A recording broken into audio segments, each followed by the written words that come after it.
You should start in a moment. And it's up. Thank you. Good evening, everyone. My name's Doug Chipman, Mayor of the City of Clarence, and it's my pleasure to welcome you to this virtual council meeting, the first for 2022. I'd like to start with a council prayer. Almighty God, we humbly beseech thee to vouchsafe thy blessing upon this council. Direct and prosper its deliberations to the advancement of thy glory and the true welfare of the people of the City of Clarence. I'd also like to acknowledge the Tasmanian Aboriginal people as the traditional custodians of the land that we're meeting on. And I pay respect to elders past and present and recognise their continuing spiritual connection with the land.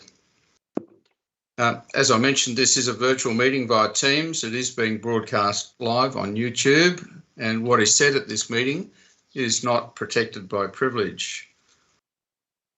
Questions and deputations have been received from members of the public and will be read to us by the General Manager at the appropriate stage of this meeting. First of all, we have an apology from Alderman Kennedy and any others, General Manager. I think Alderman Mulder might be on leave.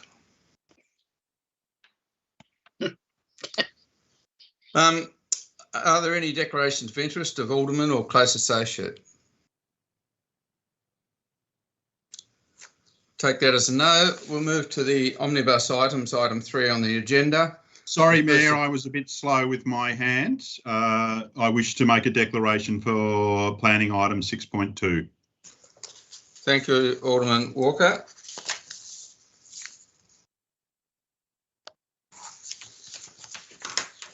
Moving on to item 3, the confirmation of the minutes for the 13th of December, as circulated, be taken as read and confirmed. Any questions in regard to the minutes? Mayor's communication, I'd like to table a list of meetings and appointments conducted by myself, the Deputy Mayor, and several other aldermen. They will appear in the minutes of this meeting. Item 3.3 is that Council notes the workshop that was conducted, in other words, it was an agenda brief, held last Friday on the 14th of January. Item 3.4, tabling of petitions. General Manager.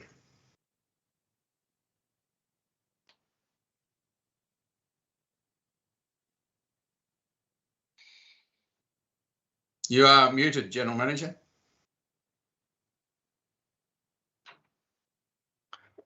Thanks, Mayor. We have 2 petitions. The first is a petition received from 12 signatories requesting that Council erect a boundary fence between the property at 13 Waverley Court and the southern side of Waverley Flora Park. There are that was a complying petition, and we will provide a report to the next council meeting after we've made some inquiries in respect to that matter.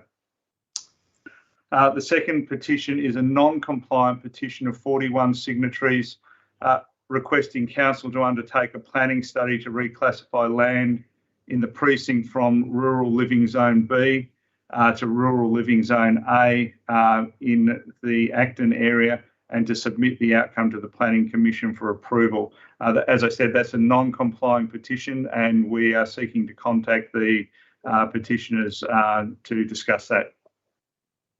Thank you. There are no other petitions received. Moving on to 3.5, reports from outside bodies. First of all, the Copping Refuse Disposal Site Joint Authority. I note we have some reports. Alderman Walker, did you wish to add to that?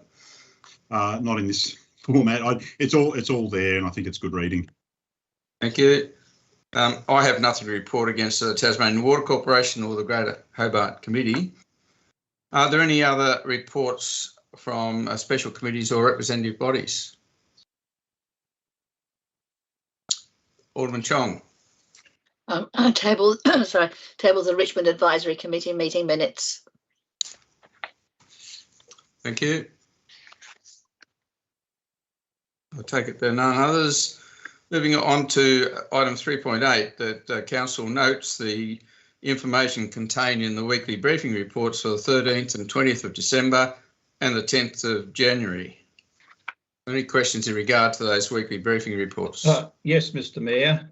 Can you hear me? I can, Alderman James, please go ahead. Yes, look, the weekly briefing report of the 10th of January, and I'm referring to those applications. This is on the period 15th of December to the 4th of January 2022. Applications approved, refused by delegation, no extension of time agreed to. And also the period the 5th of January 2022 to the 11th of January 2022, applications approved, refused by delegation, no extension of time agreed to. My question through you to Mr. Lovell. Mr. Lovell, it says was approved, refused. Was any of those that I've just mentioned were actually recommended for approval by your department, and in fact,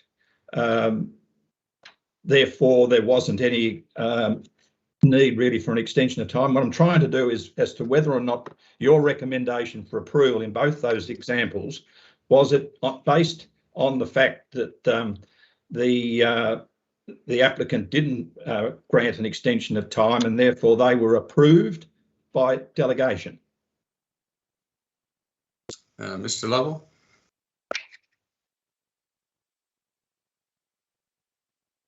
Through Mr. Mayor, I believe the ones we're referring to are 6 multiple dwellings and a manager's residence at Carbine Street. Yep. And the other one, a visitor accommodation. They would have both been ones.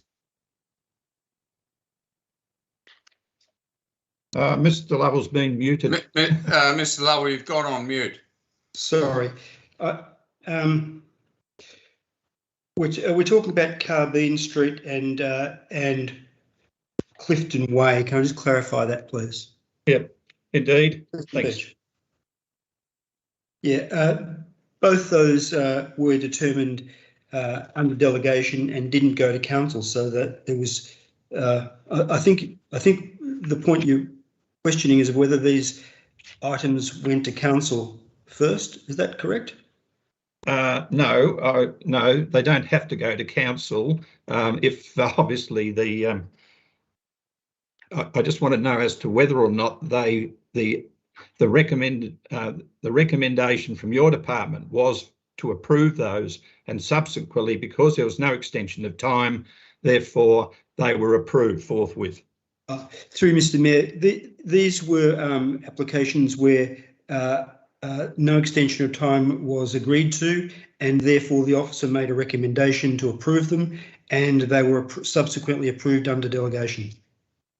Thank you. And finally, Mr. Mayor, was those matters at all taken to the Planning Appeals Tribunal, or were they basically approved therein? Through Mr. Mayor, they haven't been subject to appeal.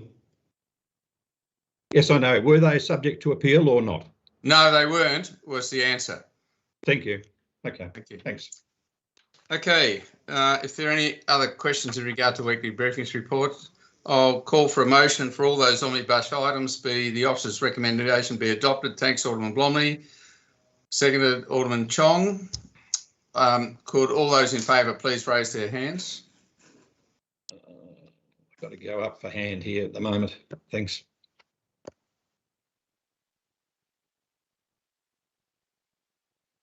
Okay, hands down, please, Jill.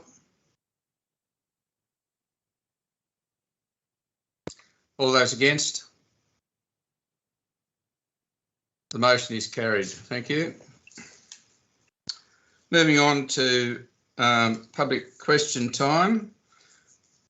Public questions on notice at item 4.1. General Manager.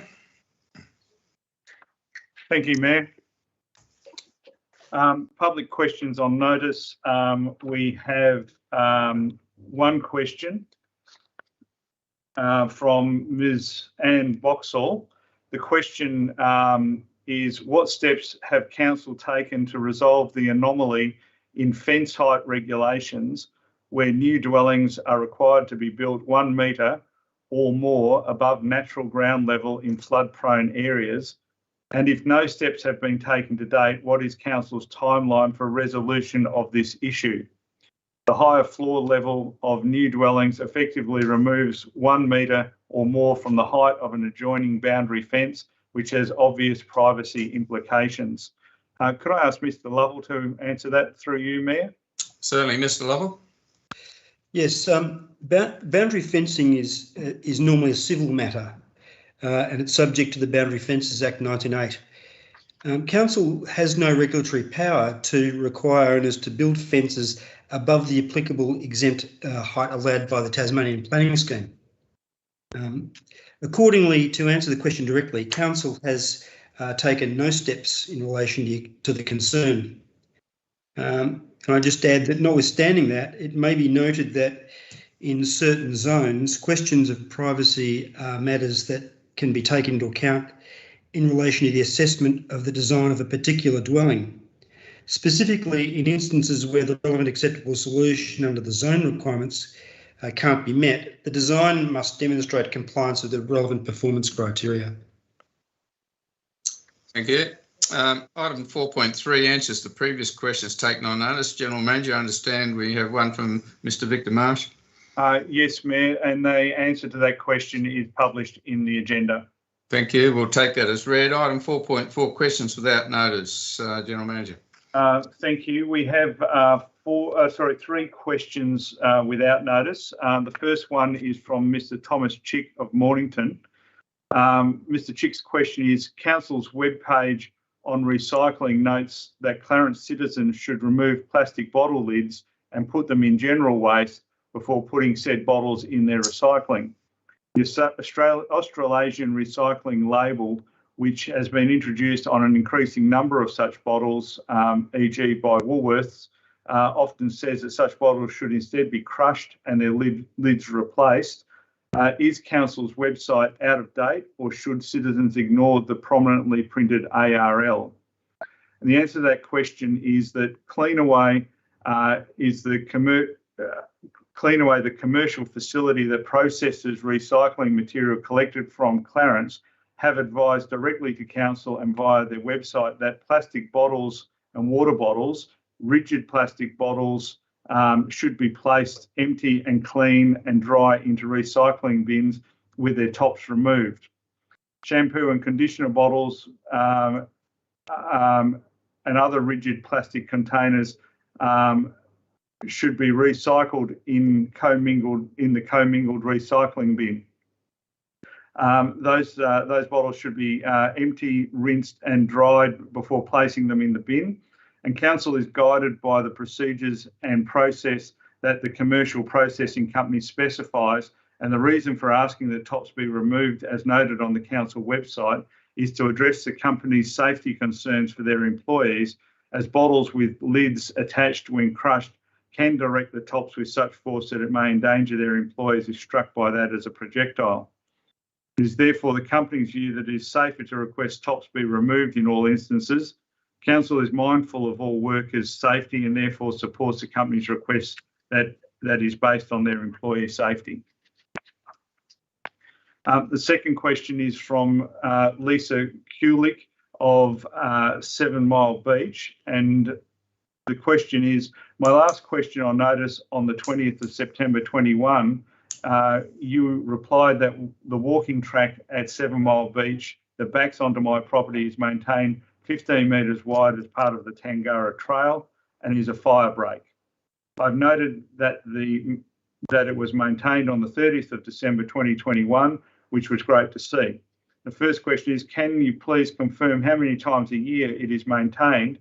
I could not see it clearly in the Tangara Bushfire Strategy Management Plan. The answer to that question is that the maintenance of this linear strip along the Tangara Trail adjacent to the rear of the property boundaries at this location is budgeted to be maintained once per year, with a second or additional slashing if required. Last year we slashed it twice, but in other years, we've also slashed it up to 4 times due to that additional growth. The second question is, how long is the management plan in place for? 10, 20 or 50 years? The answer to that question is that there are 2 strategies that guide our management of this area. The Tangara Trails strategy, which is reviewed every 5 years, and the Clarence Bushfire Management Strategy, which is also reviewed every 5 years.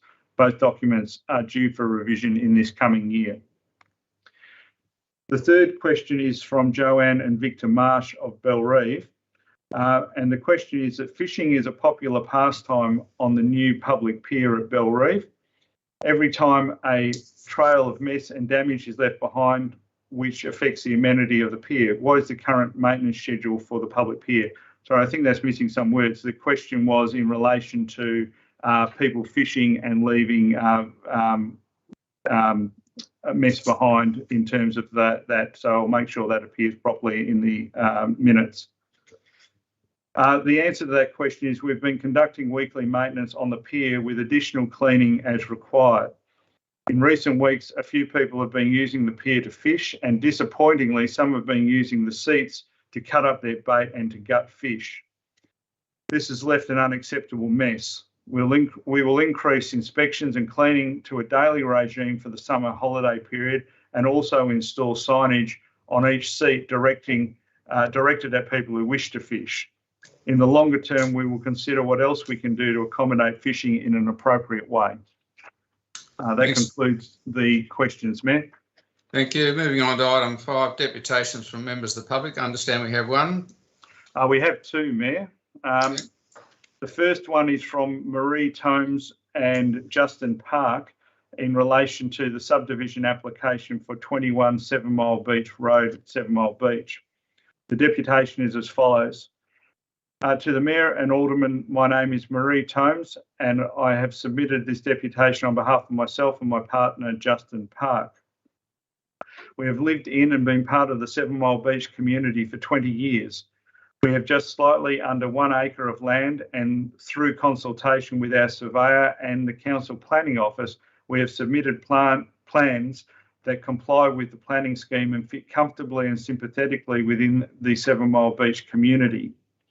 The Planning Office advised that there had been representations submitted against our application, and we have provided each of you prior to this meeting with our responses to these representations, a number of which were incorrect and or not relevant to this application. Historically, our size block, just under 1 acre, has been subdivided into 3 blocks. We discounted that, believing our approximate 1,200 square metre single block subdivision request was more sympathetic with the lifestyle and surroundings of 7 Mile Beach. The 3 blocks on our northeast boundary are all of an area of less than 800 square metres each. We have commissioned and paid for the latest up-to-date information in relation to flood, stormwater and wastewater management in support of our application. Our subdivision application meets all the requirements of the relevant planning scheme. We understand that the Clarence City Planner has supported the subdivision application, stating the proposal for a 1-lot subdivision is considered to satisfy all relevant acceptable solutions and performance criteria of the scheme, and accordingly is recommended for conditional approval. We ask that when you vote, you take the information provided into consideration, and we thank you for your time. The second deputation tonight, Mayor, is from Anna Bateman and Ian Roberts in respect to the development application for 6 Page Court. The deputation reads, my name is Anna Bateman and my partner Ian Roberts and I reside at number 12 Page Court. I won't read the actual address. We, on behalf of a number of residents, engaged the services of a professional town planner. In his professional assessment, the development fails to satisfy the relevant provisions of the Clarence Local Provision Schedule and should be refused. The development proposal for 6 Page Court, Warrane, has not considered numerous matters including sunlight, overshadowing, impacts on neighbouring residential amenity setbacks and building envelopes.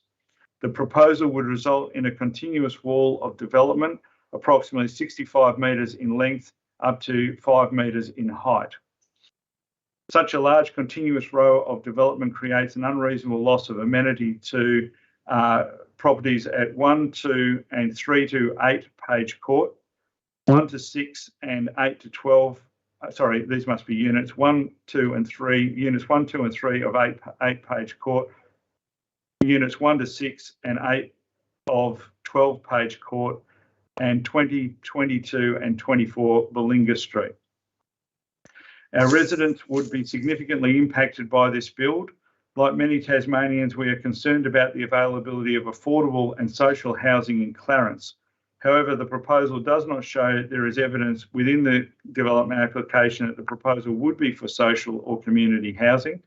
Many of us were told by the developer that all units would be rentals and the average rent for the units would be around $850 per week. For most working families, that is a prohibitive amount. Finally, the developer of this project told numerous residents that this proposal will happen and that the council were fully backing it and that it has already been approved. In other words, the developer implied that members of the council had given assurances that this development would go ahead. As ratepayers, we feel strongly that at best, this is inappropriate and at worst a bullying tactic. That completes the deputations, Matt. Thank you. I'd now advise that Council intends to sit as a planning authority under the Land Use Planning and Approvals Act. First item there is 6.1. It's indeed a development application for 6 Page Court, Warrane for 12 multiple dwellings. Recommendation is for refusal. Could I have a mover and a seconder, please? I'll move the recommendation, Mr. Mayor. Thank you, Alderman James. Seconder?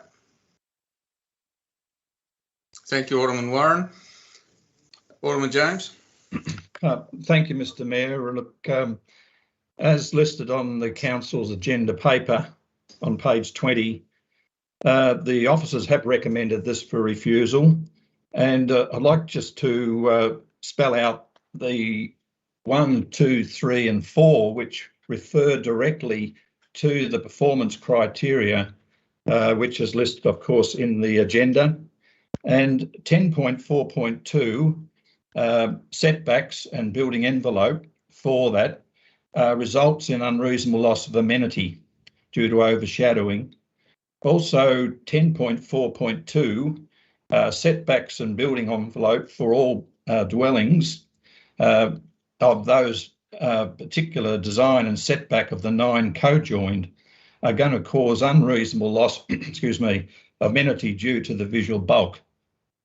Thirdly, also 10.4.3 site coverage, as the private open spaces for multiple dwellings 2 to 9 inclusive are not orientated to advantage of sunlight. And also under clause 10.4.4, sunlight to private open space, that the multiple dwellings 2 to 9 inclusive are overshadowed by the multiple dwellings to their north and receive no sunlight on the 21st of June.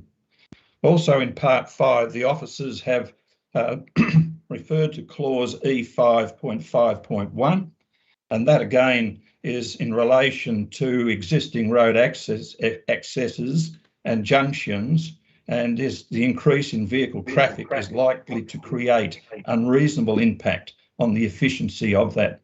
And finally, 6, again, clause E 5.6.4, well, E 5.6.4, the site distance at those access and junctions is going to cause reduced site distance as the access does not provide for safe movements of vehicles. Excuse me, the officers have gone into great deal to identify each of those performance criteria against this acceptable solutions, and I seek council's support. Thank you, Alderman Warren. Yes, thank you, Mr. Mayor. It's rare for our esteemed planning officers to vote or to not approve a development, and I think the report speaks for itself in that they've gone into this in great detail, as Alderman James has outlined, and the reasons for the refusal are well documented in the report, so I seek council's support. Thank you. Does anyone else wish to speak to this? In that case, there's no need for... Oh, Alderman Newington?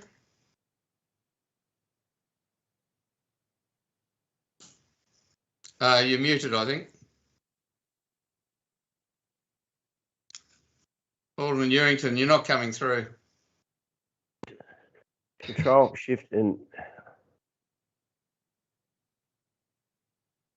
Oh, yeah.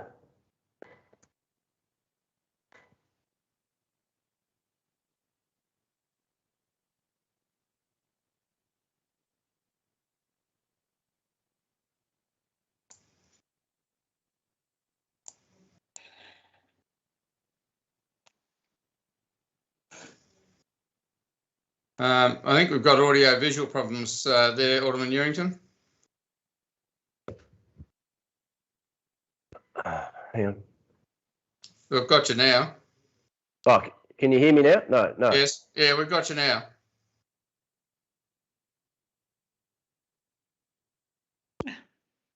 You want to try turning the video off and just talking?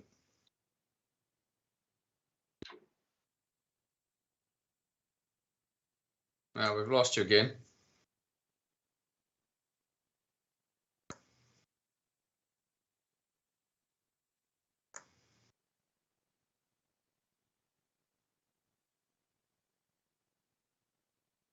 Jim, we got any technical advice we can offer?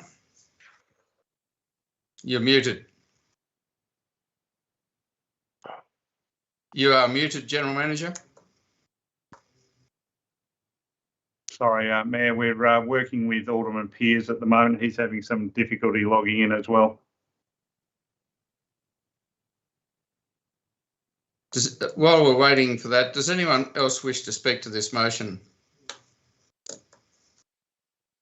How's that, Mr. Mayor? That looks like I've got it now. Okay, we can hear you loud and clear. Please go ahead, Alderman Newington. Okay. Yeah, thank you, Mr. Mayor. I mean, look, this is a, you know, obviously there appears to be some issues in relation to this development, in relation to the planning scheme. Now, you know, I mean, obviously we do have to have a rule book that decides these things, but sometimes it's really difficult to have something that explains how to deal with different topography, different shapes of blocks and those sorts of things. I think this is a classic example of that. Now, while on one hand, I can see that there might be concerns, but on the other hand, I think as a city and as a community, I think we really, and it appears, you know, from a state government perspective, we will, as you know, they're essentially the ones that control the planning scheme.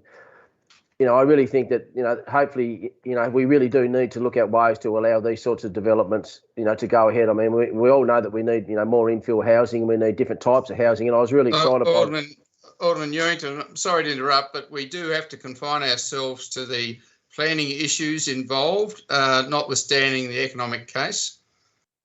Okay. Well, I'll make it brief then, Mr. Mayor, if you give me a bit of leeway, just to say that I think that hopefully the state government can repair the planning scheme so that these sort of things are a little bit easier for people to do, because I think this mix of type of housing and type of development would be a good thing for the community. I won't be supporting the refusal. I'll abstain because I think that, you know, we do need to look at making it easier for these sort of things to happen, but I understand why the planners have come up with what they've come up with here. Thank you. Any other speakers? Right, a reply. Alderman Edmonds. You are muted. Yeah.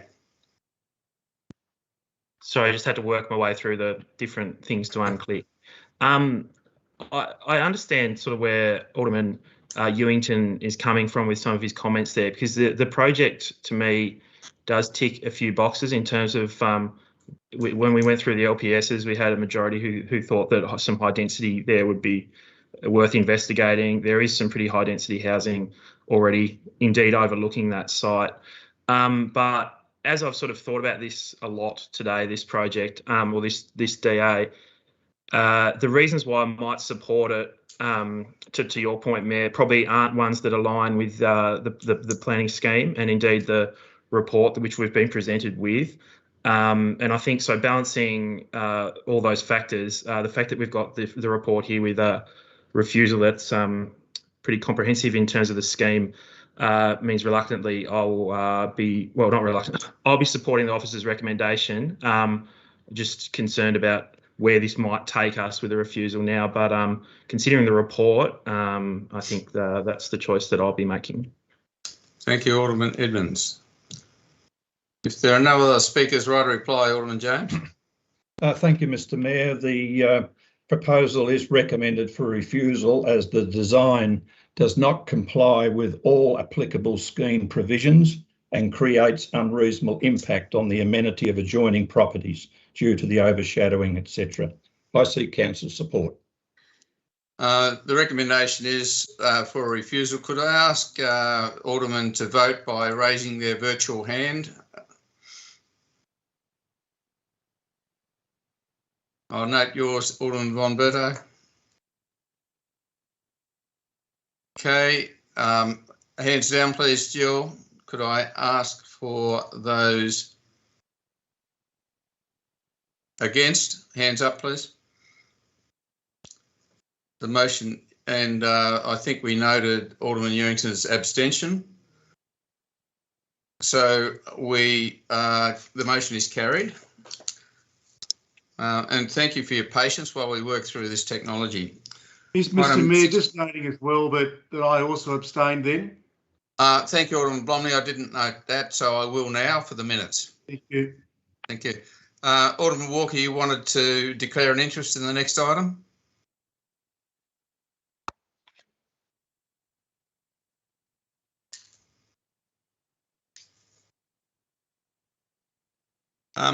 Moving on then to item 6.2, we have a development application at 107 Derwent Avenue for 3 multiple dwellings. Recommendations for approval. Do I have a mover and a seconder, please? Alderman James, seconded Alderman Ewington. Alderman James, would you like to speak to it? Yes, I think this ticks all the boxes, Mr. Mayor, and I believe the officers have gone through and obviously checked, as they do, in performance criteria to come up with the recommendation. I seek council support. Thank you. Alderman Ewington.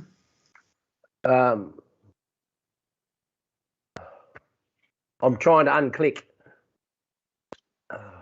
This is ridiculous.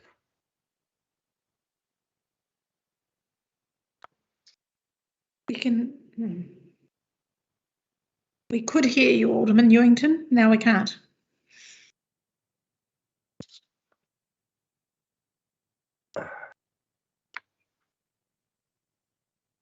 You are muted, Alderman Ewington. If you could activate your microphone, please. Thank you. I'll try. Got it. Okay. Now we've got you. Look, I'd just like to say I agree with Alderman James on everything that he said. Okay. Any other speakers on this motion? In that case, there's no need for a right of reply. Could I ask the vote to be put? Hands up virtually, please.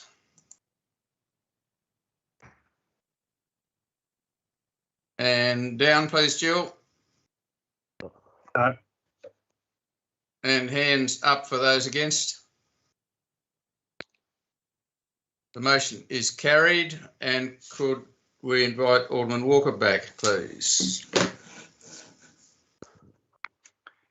Thank you, Mayor. I'll invite Alderman Walker in again.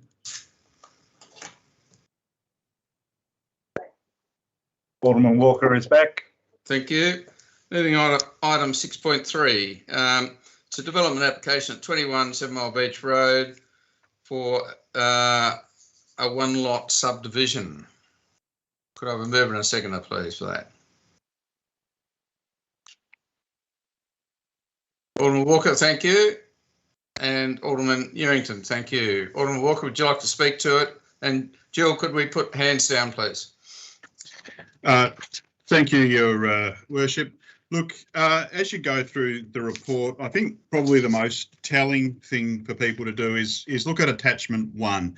Attachment 1 is, if you like, a flyover looking down 7 Mile Beach, the Esplanade, a bit of Cobbler Street, and it gives you a perspective of the actual lots and densities in the area.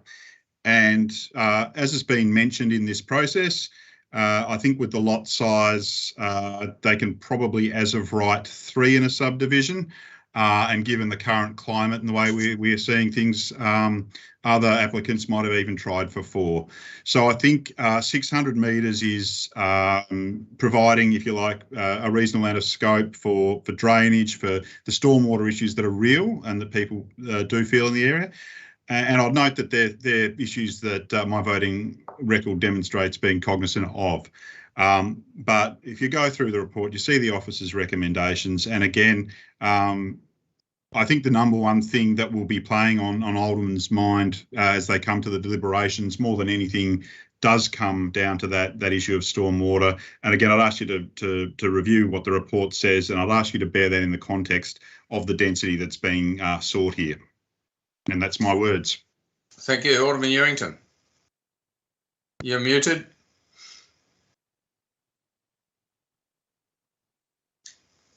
Okay, I'll take that as any other speakers. Yep. Alderman James.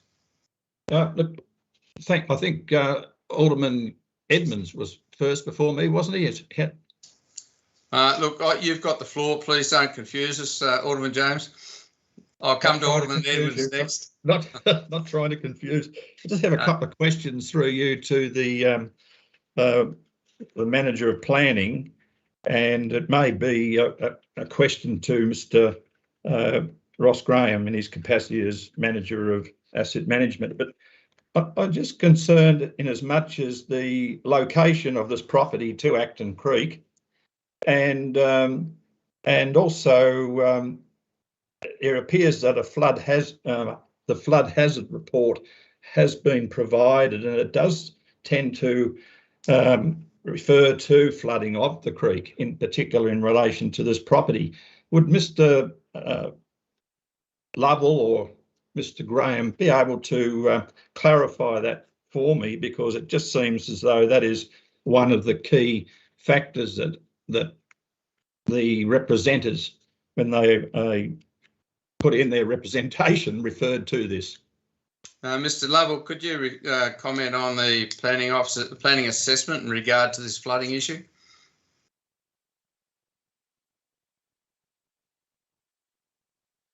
Through you, Mr. Mayor, I regret the questions not perhaps specific enough for me to address, and I wonder, we have dealt with it in the report in some detail.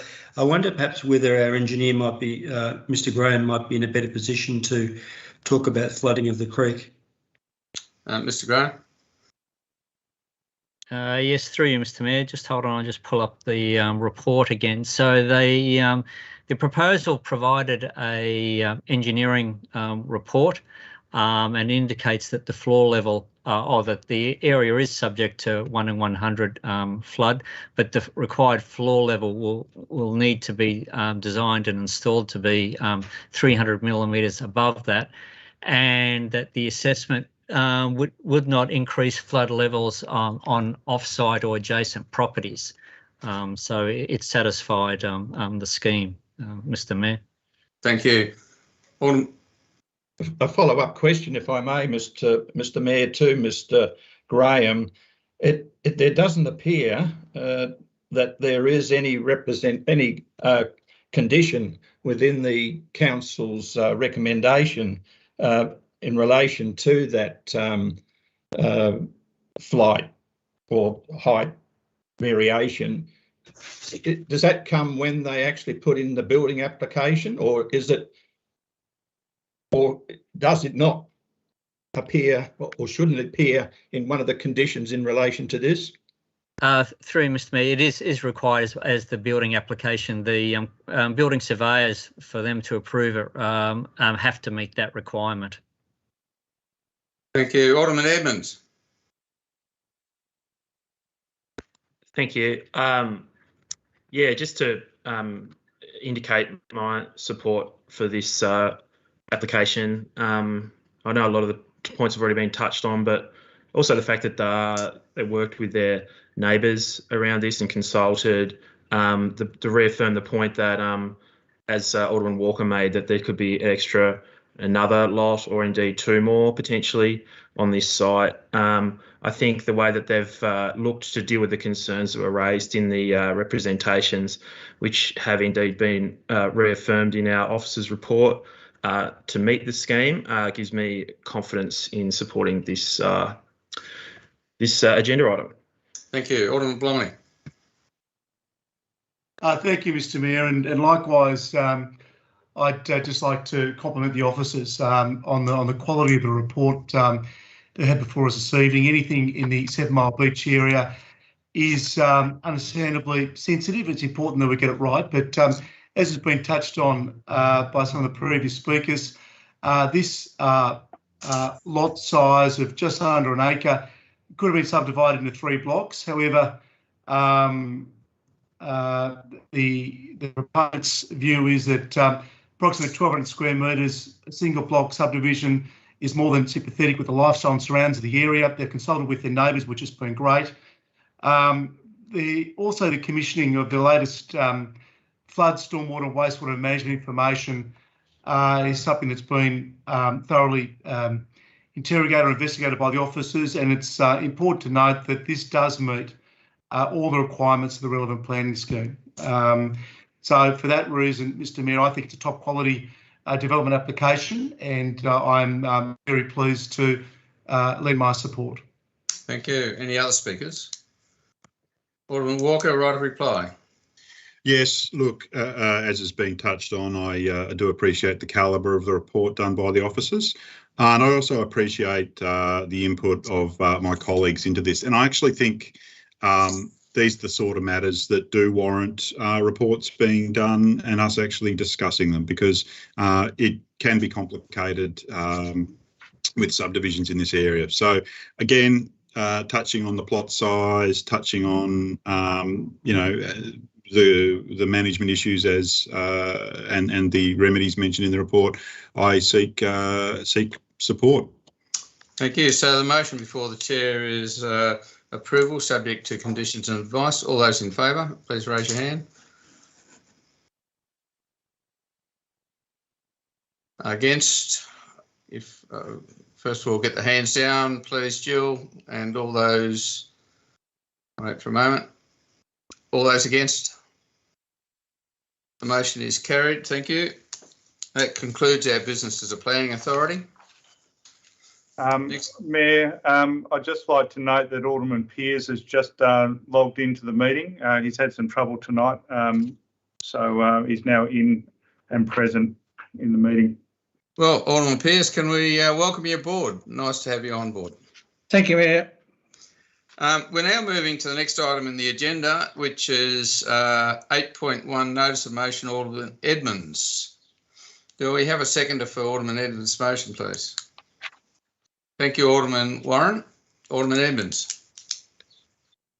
Thank you. I'll try not to take too much time considering the circumstances that we're in, but there's probably a few things that do need explaining. This was an idea that I'd sort of discussed with Alderman Kennedy, who's obviously not with us tonight, where we were thinking about moving a joint motion about this.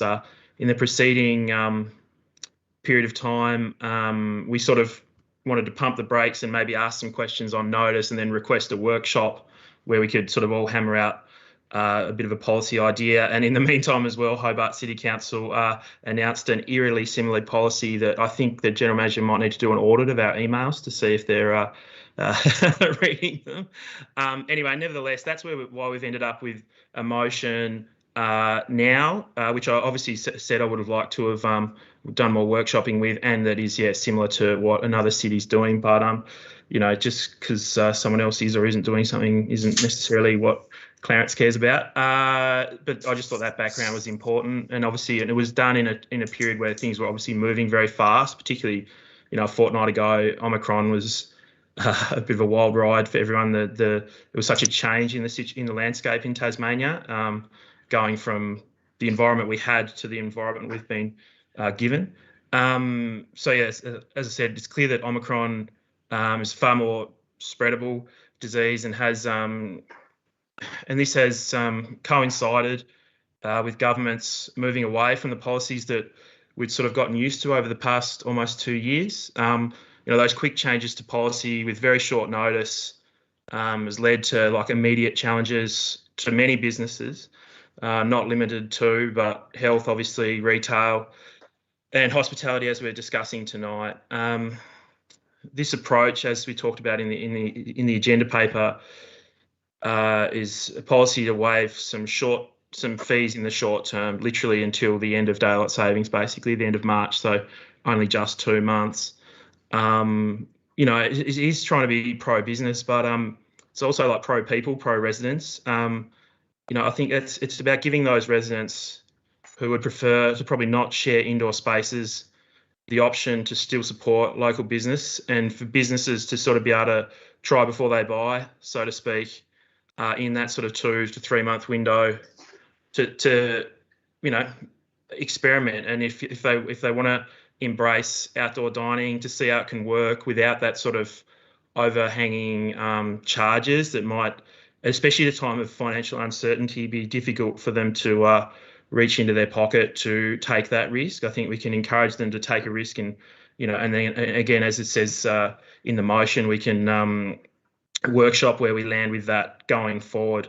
We're not talking about a huge year-long waiver of rates or anything like that. This is simply about giving those businesses scope to potentially allow outdoor dining, which if you go to some of the parts of Hobart, or indeed Clarence specifically, places that have outdoor dining offerings seem to be doing better, particularly with locals, I would say. Potentially people from other parts of the country might not be as, let's call it what it is, nervous about the potential spread of Omicron in an uncertain environment with shifting health advice that is probably eroding confidence on wherever you stand on the way the last 2 years have gone. Tonight is about hospitality, but point 4 of this motion gives the GM, indeed the staff, members of the public,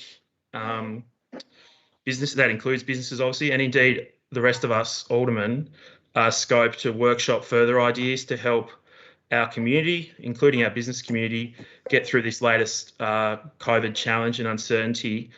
We are in an environment where things are moving very quickly, but because of the way our council works, we've got to get these decisions through the council and then empower everyone to make them happen. So with that address, I will open up to the floor, but I seek people's support and I'll try and deal with issues raised in the return. Thank you for your patience. Thank you, Alderman Warren. Thank you, Mr. Mayor, and I do thank Alderman Edmonds for putting forward this motion. It's a very simple, short-term thing that we can do to support our local businesses, and I can say that in the last 2 weeks between my family and I, we've supported 4 different Clarence cafes by having our coffee outside and feeling quite comfortable about doing that. And there are a lot of people doing the same. So it's something that I think the community would really appreciate, and I know the small businesses would also really appreciate it. I urge my colleagues to think more about why we shouldn't do this rather than, all putting up lots of barriers. I mean, there are lots of good reasons to do this, and anything else we can work through. It is only a matter of weeks before it gets to that period of the year where people are not going to be so keen to eat outside, although I note that my nephew in New York was really excited to have his first outside coffee at a cafe, even though it was -5 degrees. So the New Yorkers are eating outside even in the middle of winter, and certainly it's something that we can do to make a little bit more easier for our businesses to keep going in this period of uncertainty. So I do urge my colleagues to support this and not to look for barriers. But I'm sure that we can trust our officers to work through any issues that arise. Thank you, Alderman Warren. Alderman Blomley. Thank you, Mr. Mayor. And Mr. Mayor, I commend what the 2 earlier speakers have said. This is the sort of initiative, the type of action that this council should be taking, and it's great to see that it's one of the first items of business for the new year that we're addressing today. We should be supporting business and we should be supporting our community. And in my view, this motion does exactly that. Alderman Warren references a number of cafes that she's supported throughout the city over the last couple of weeks. She would be aware that yesterday a cafe in Lisbon was unable to open because of staff being ill and others being close contacts. Luckily, they were open today, which is great. But if this is some way that we can support business in our community, then I'm all for it. Mr. Mayor, I will just share over the New Year period, I tested positive for COVID. I was in isolation for a week. That also took out all my close contacts as well. So we didn't tell each other. We isolated here at home. But it is something that I think impressed upon me, sort of the public health advice and what the actions that we're required to take as responsible members of our community. It can take out whole families, but also whole businesses as well, and all those support staff. So the hospitality industry is clearly, along with our first responders, in the front line, if you like. And it only takes, an unfortunate incident to decimate whole businesses or whole industries. I'm the CEO, as you're aware, Mr. Mayor, of a hospitality business. We're undergoing a risk assessment now and risk mitigation as well to try to protect ourselves for the against COVID. But this is certainly something I think that should be roundly supported by all colleagues, and I commend the motion. Thank you. Other speakers? Alderman, take Alderman Pearce, then Alderman James, and then Alderman Newington. Thank you, Mayor. I totally support the recommendation from Alderman Edmonds. I do agree with what Alderman Bromley said, though. A lot of places are having trouble with staff because there have been close contacts and whatever, and it has been difficult for a lot of businesses to open or to have the necessary staff available. I can assure you it's not only the hospitality industry that is struggling. I've spoken to a lot of businesses at Eastlands and around my area in Bayfield Street, and a lot of people are struggling. It seems very scary out there some days when you hardly see a car, when the Eastlands car park is only half full. So anything we can do to support businesses, I think we should certainly take that step. Thank you, Mayor. Thank you. Alderman James. Thank you, Mr. Mayor. It's interesting to note that this motion, in part, and it seems as though that it's referring to the hospitality-based businesses.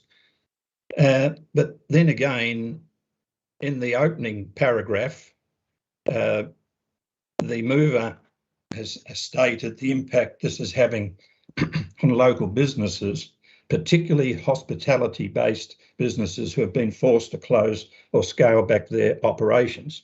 So this is primarily being focused on hospitality-based businesses as distinct from what, if you're going to offer some sort of benefit, then it ought to be to all businesses. Now, I've been in business for 30 years as a sole trader, and the basis of that and reading this particular motion and part 2 of the motion is really identifying the food businesses, the forecourt outdoor dining, and it's seeking to provide assistance to hospitality, food, beverage businesses located within the Clarence municipality. Now, the borders were opened prematurely, and I think a lot of people agree with that because I certainly do. The fact of the matter is this does not identify businesses across the board in Clarence. It's identifying food, hospitality businesses, and therefore why are we basically making a change and identifying the hospitality when in fact there are other businesses within the city that are in the same dire consequences and circumstances that have been forced to close or scale back their operations. So if you're going to pick one or select one group in the community, then what does that say to the rest of those businesses in the community? It doesn't say a lot at all. Now, I understand that point 3 notes that normal regulatory compliance and policy requirements will continue, and as they should. But we are talking about food hospitality here and identifying one sector of Clarence businesses when in fact there are other businesses that are really striving to make ends meet and remain open under really exceptional circumstances. Now, we have a policy, and I'm not sure if that policy is still in place where we can provide assistance to small businesses. All businesses, not just hospitality and food beverages. So look, I cannot support this. I think it's picking winners. Well, it's not winners. They're not winners, nor are the businesses, small businesses that operate within the city. This is sending a clear message that we do not care about small business, general, across the board, but merely trying to pick a particular sector, which I know is doing hard, but so are others. And we should never have been able to open the borders prematurely. That was really a big mistake. But nevertheless, we're in the circumstance and situation now, and I believe that if we're going to be fair and equitable, then we need to apply it to small businesses across the board. I will not support this motion. Thank you. Alderman Ewington.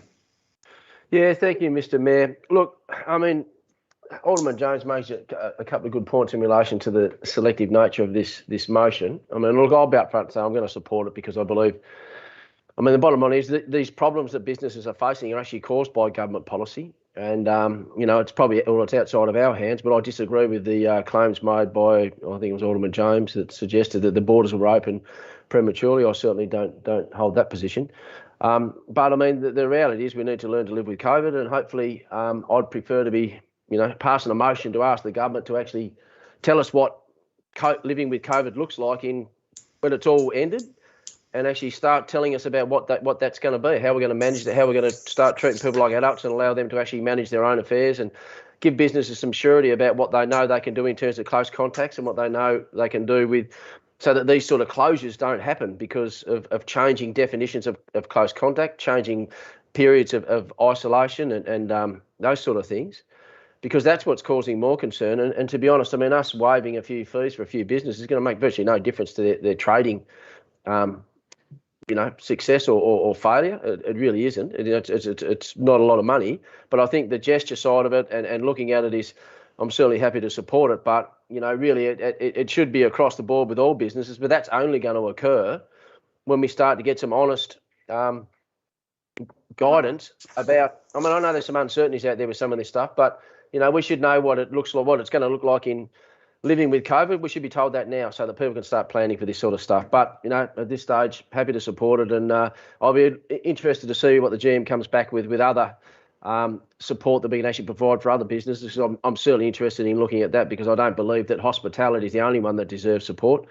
You know, I've certainly know plenty of other businesses that are faced with shortages of staff that's made their operations, you know, untenable at the moment. And I don't think we should just sit there and look at one industry. And just on one other matter, you know, I mean, if we're really serious about supporting hospitality, I think we as a council need to get serious about looking at the nighttime economy, you know, across the community, and looking at the City Heart proposal, and looking at things we can do in Bellerive and across the city to encourage hospitality and you know, those sort of businesses, you know, in the long term, not just these sort of short term fixes that are great, but I think we could do a lot more.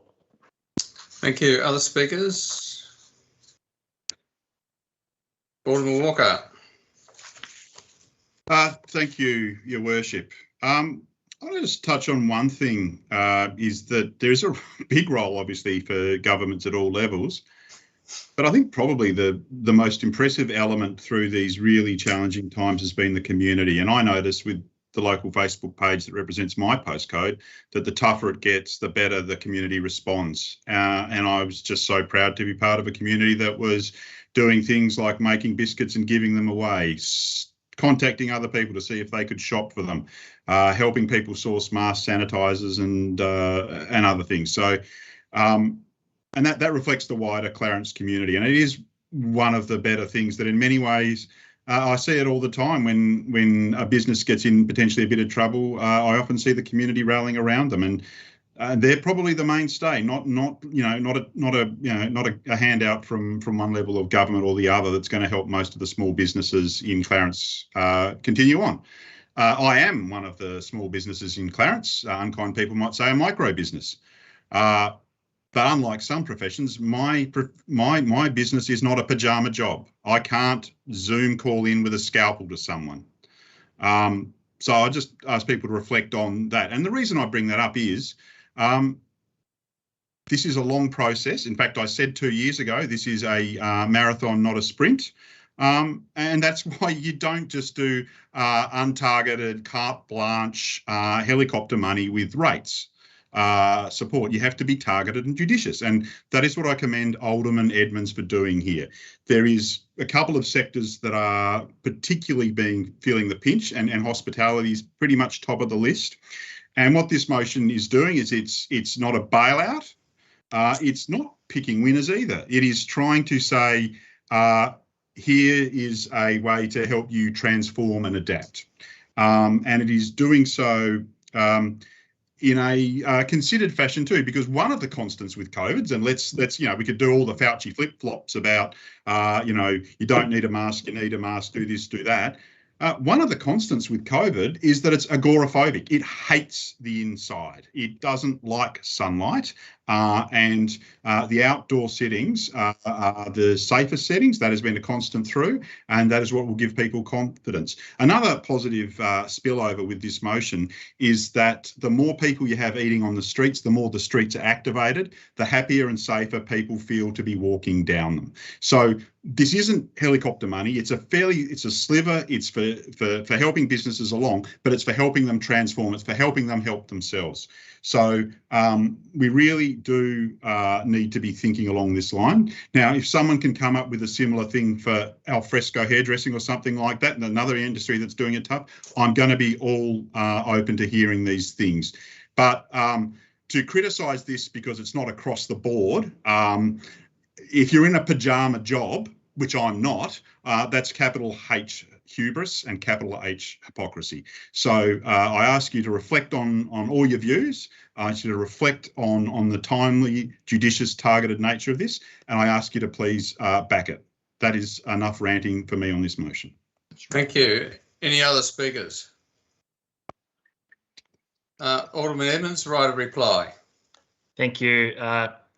My notes are a bit all over the place here, but I think just to reaffirm, thank you for the support that everyone's provided there, and just to sort of say, to pick up where Alderman Walker was talking there, is like, yes, this is about a 2-month fee waiver, but it's about as much about trying to keep our community safe and for our community to feel safe when they're out, inevitably going to have to be out doing things as we figure out what the hell we're doing in this environment. When I first sort of started talking about this idea, bounced it off a few hospitality businesses, and to touch on I think the point Alderman Blomley made, their heads were still spinning, just trying to figure out how they're going to open the next day. So sort of backed off on that front. And as I explained, the process potentially with the way our meetings works meant we might have come a bit early, but we are where we are. But as things settle down, at least you'd hope in terms of the staffing issues, we can help these people as the dust settles. And it really is like, it's us saying, here's something new you could try. It's not going back and saying, here's some money back for nothing. We're trying, and who knows how it'll go. We're trying to incentivise a way for people to find a way to trade, to keep their heads above water, hopefully, and to keep people safe. And that comment that I think Alderman Walker made about alfresco hairdressing, indeed, and that's what point 4 is about. If retail spaces, instead of putting one rack of clothes or whatever outside might want to, you know, look at having their little FPOS machine outside so people can still get what they want in that environment. If people embrace it, then, you know, good on businesses that do innovate, and that's where we can bounce those ideas back through, as point 4 of this motion talks about. You know, it is policy on the run, but you know, let's have a look at the 2 levels of government above us if we want to talk about policy on the run. Fair dinkum in the last like couple of months, where this is just one little thing. And just to make the point is that we're 12 equals. We can all bring motions and look forward to debating those as we go forward. But you know, I really encourage people to get behind this one. Haven't made a big song and dance about it. I mean, it is in the public domain. It's an old idea as of a week ago, but it's something that we can do to support. It's not taking any money out of any budget because it's all new stuff that people are going to be trying to sort of, you know, keep their community safe and keep their heads above water. You know, we've all had those of us who run smaller or indeed micro businesses have copped it because of the changing policies of the way the borders have worked, the way contacts have been classified, including myself. Is that 30 seconds or time up? So the motion before the chair is as put by notice into the agenda by Alderman Edmonds. All those in favour, please raise your hands.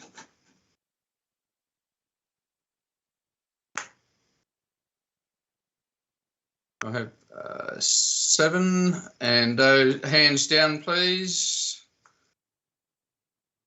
And those against? Thank you. The motion is carried. Moving on to item 9, Alderman's question time. We have one question. Mr. Mayor, Mr. Mayor, sorry, can I just confirm that my vote was counted then? Pardon me? Can I just confirm that my vote was counted then? I had difficulty putting my hand up. I counted you as an affirmative. Right, thank you. Did you count Alderman Mulder as a against? I think that's what occurred there. Wasn't aware Alderman Mulder had joined us yet. I just saw a hand pop up. If you go to the sidebar, it would appear so. He's okay. He's here, yes. Yeah, I can see that he has joined us. Alderman Mulder, could I ask how you voted on that one? The vote's been done, Mr. Mayor. I'm not going to hold the vote again, Alderman James. I'm simply asking to confirm which way he voted. I speak, Mr. Mayor, I'm interrupted.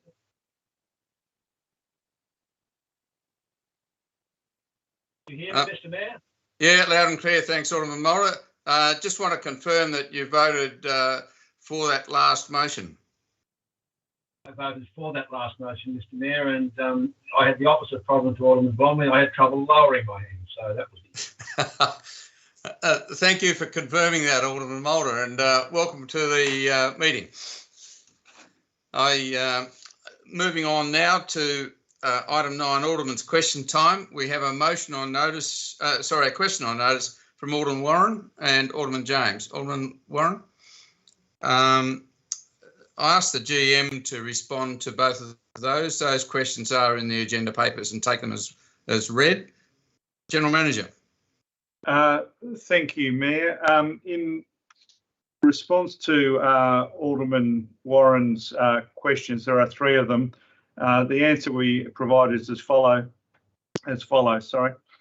Construction of stormwater reticulation upgrades planned for Beach Street and South Street area are planned to go out for tender in February or March 2022, with a report to Council anticipated around May. These works, because of their size and scope, will be undertaken in stages. Following awarding of the tender, we'll be able to provide an update to residents and businesses in the area, including details of construction timeframes and other arrangements to manage disruption in the area. We anticipate construction to commence around mid-year.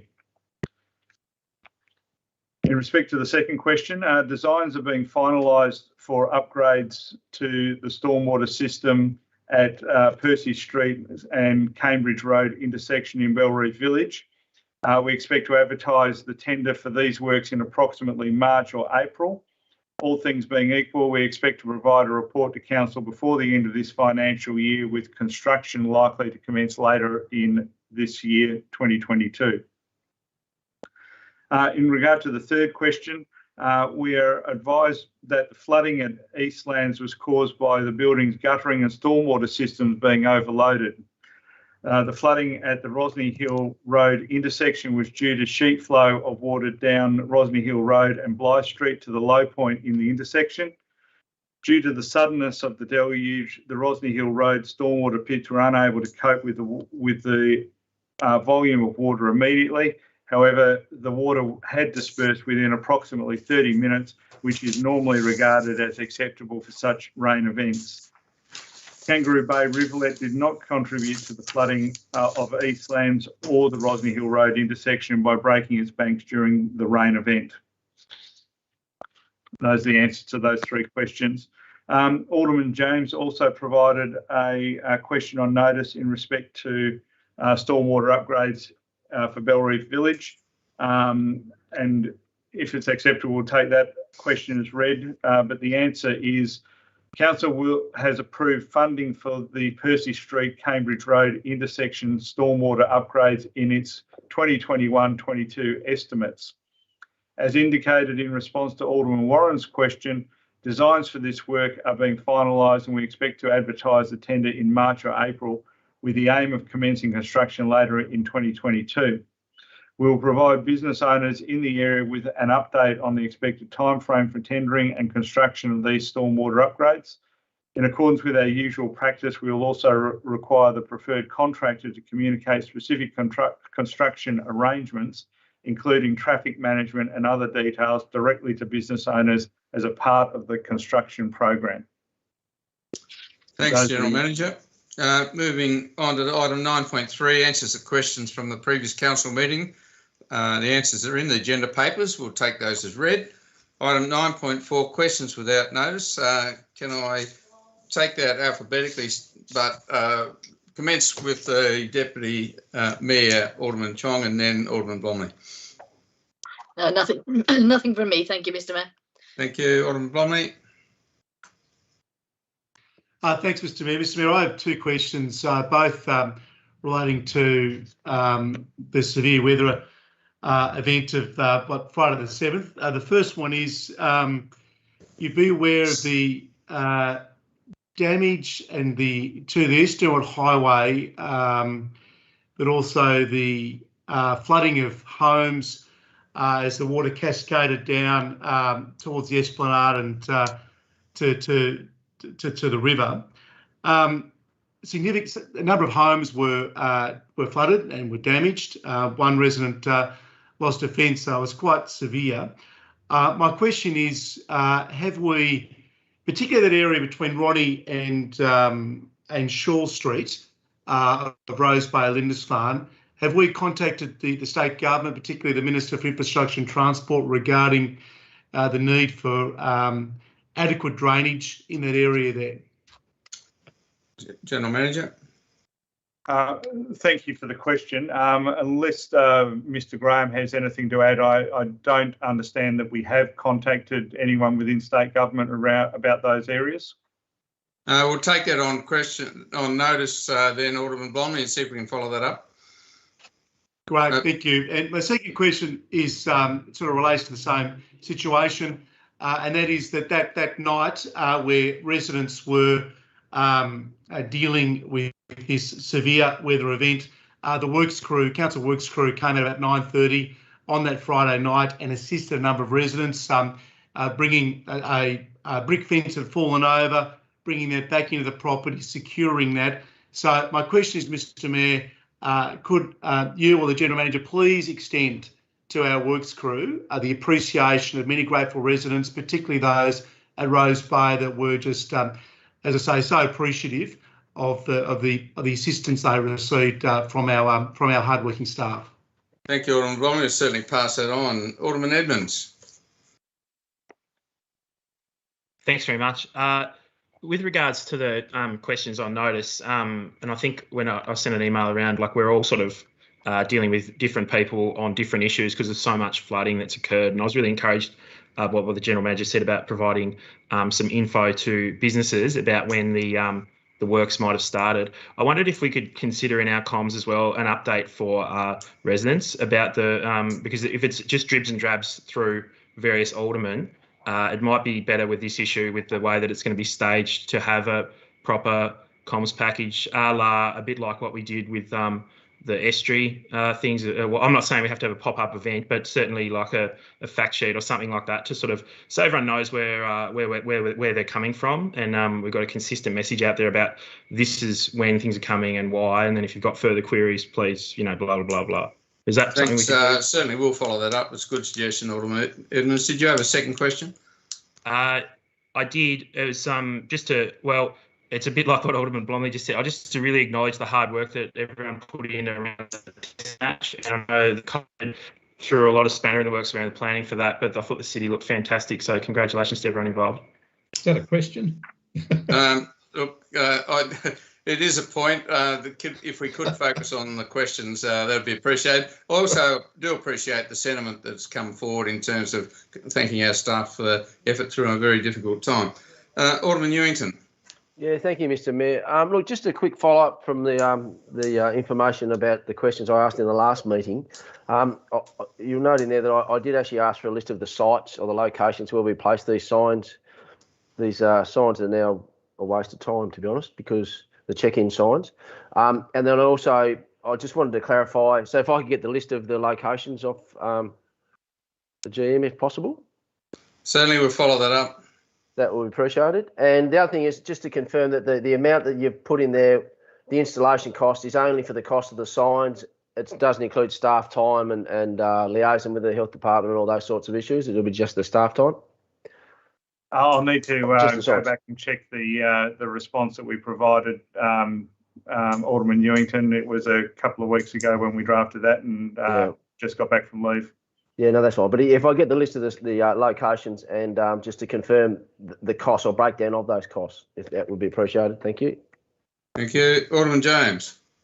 Yes, two questions. Firstly, I'll just show on the camera a photo of council workers working on that parcel of land at Kangaroo Bay, which is the section where the training facility as part of the Shambroad development. Well, to use your own words, Alderman James, could I ask you to ask the question? The question is, did Shambroad pay for the clearing of the high grass on that land, or pay council workers for the clearance of that high grass on that land that's owned by Shambroad, or was it a basic clean up before the Ashes test in within the city? Could I have an answer to that, please? I'm a bit confused as to which piece of land you're talking about, Alderman James. General Manager, the way I picked it up, he's talking about the bank along parallel to Cambridge Road, where the hospitality school was going to be, as opposed to the hotel. I'll have to take that on notice. Okay. Yeah, there's a council vehicle there. The second question is in relation to the 42 statutory timeline for planning. The question is as to whether there needs to be, or is there some extraordinary, I should say, extension of the period arising over Christmas period, because that would have a bearing on many of the applications, that's development applications, lodged in the November and December timeline. Is there some extraordinary extension granted to allow for that time lodgement for the 42 days to be extended because of that time that is over the Christmas break? I'm not aware of anything under Looper to provide us with that, but I'll ask Mr. Lovell Thank you. To confirm.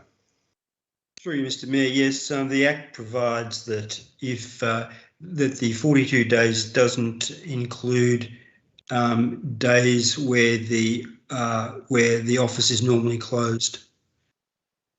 Okay. Alderman Mulder. Thank you, Mr. Mayor. My question relates to the eastern link of the Richmond bypass. Minister for Infrastructure has advised us that his department plans contacting council to assist us in developing a rich constructive plan as a basis for the Eastern Bypass to protect our historic gems.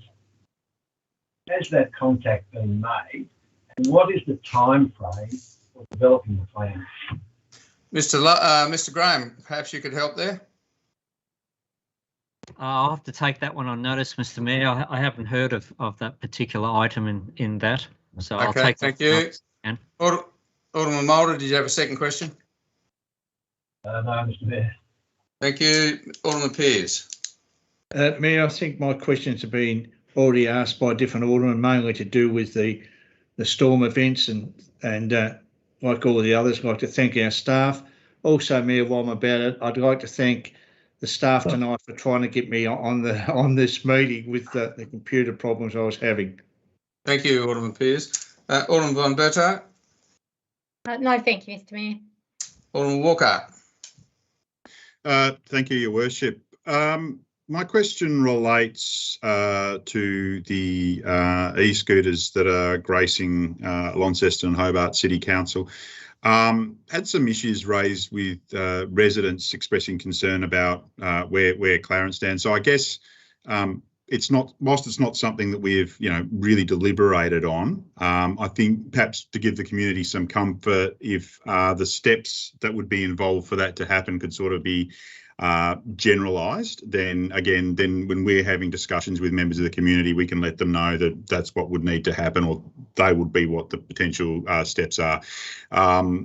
Certainly, there are problems on the other part of the river, and trying to get the balance right between dynamic transport and community safety is a balancing issue. So I'm not sure exactly what your question is. If you can't succinctly give me that answer in a paragraph, I will say that's fair enough. And if you could take it on notice so that we can have the steps involved that would be required for these scooters to occur on the eastern shore.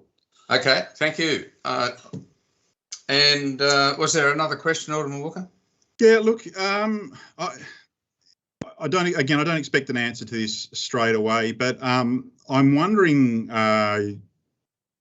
with the storm event whether we can get some breakdown into some of our stormwater systems, whether an increase in hard surfaces was sort of a contributing factor, or a factor that was the straw that's breaking the camel's back. And the reason for that is to try and figure out, are there certain developments that are occurring that suddenly almost step up a stormwater requirement? Okay. And Alderman Warren. Yeah, thanks, Mr. Mayor, and through you to the General Manager.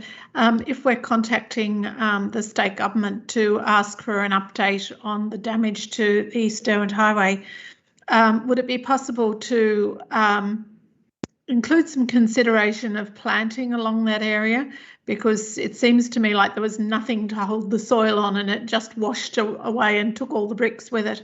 That area did used to be well planted. I recall fondly the ubiquitous pig face all the way from the bridge to Lindisfarne, and it's certainly something that our constituents frequently contact us about and complain about the state of that middle section of the East Derwent Highway and how unattractive it is. So thanks, Alderman Warren. We will ask the state government to take that one into account as well, the vegetation. Yes. Yeah, thank you. Was there another question? No, only just I was about to round off by saying we know that vegetation contributes to keeping land where it's supposed to be. And a lot of this is question time, not lecture time, Alderman Warren. But that was the context. Not just making it look pretty, but making it functional. Thank you. That brings us to the end of item 9, and it brings us to the close of our open council meeting tonight. GM, could you advise when the feed and the recording is stopped, please? Thank you. We'll take a cue from Mr. Harcourt when he's